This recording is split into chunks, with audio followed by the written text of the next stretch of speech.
Hello again, my name is Gabe Zolna. Well, as some of you may know, a Malaysian airliner is missing. It was flying over the South China Sea and it simply vanished. Poof, gone. Now, if the airplane would have experienced any kind of mechanical issue, the pilot would have been able to transmit that information back to the ground base. Those airplanes are also rather intelligent, and they're always transmitting their equipment data back to their home base as well. So the airline knows which parts might need to be replaced when it lands. Remember that airplane that crashed coming from Brazil, and it was eventually found? And it was determined that the pitot tube was the problem? Well, again, that airplane was sending all kinds of messages back to its base as to what was happening to it as it was beginning to break apart. The Malaysian plane did not give out one peep of warning. So what that tells me is it was destroyed in flight. Not by a mechanical issue. I believe it was destroyed by a missile.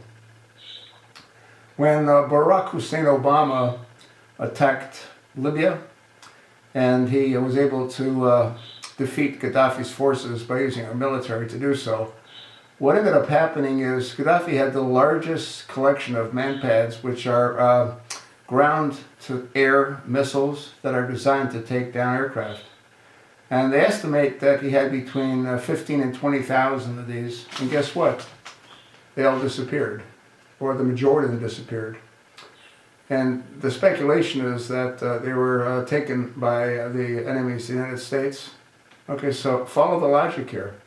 Barack Hussein Obama launches an attack against a sovereign nation without congressional approval. By doing so, 15 to 20,000 of these ground-to-air missiles disappear. It's quite likely that this Malaysian airline was shot down by one of those missiles. So would that make Obama indirectly responsible?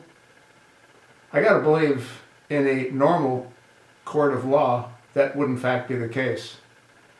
If I leave a weapon out and someone uses that weapon in a crime, I could be held responsible because I helped facilitate that crime.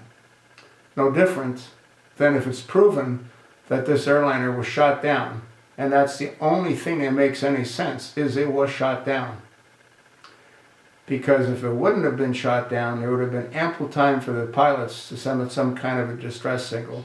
That airplane went poof at 500 and some odd miles an hour. It probably totally disintegrated in midair, which is why none of the computers were able to send out any data.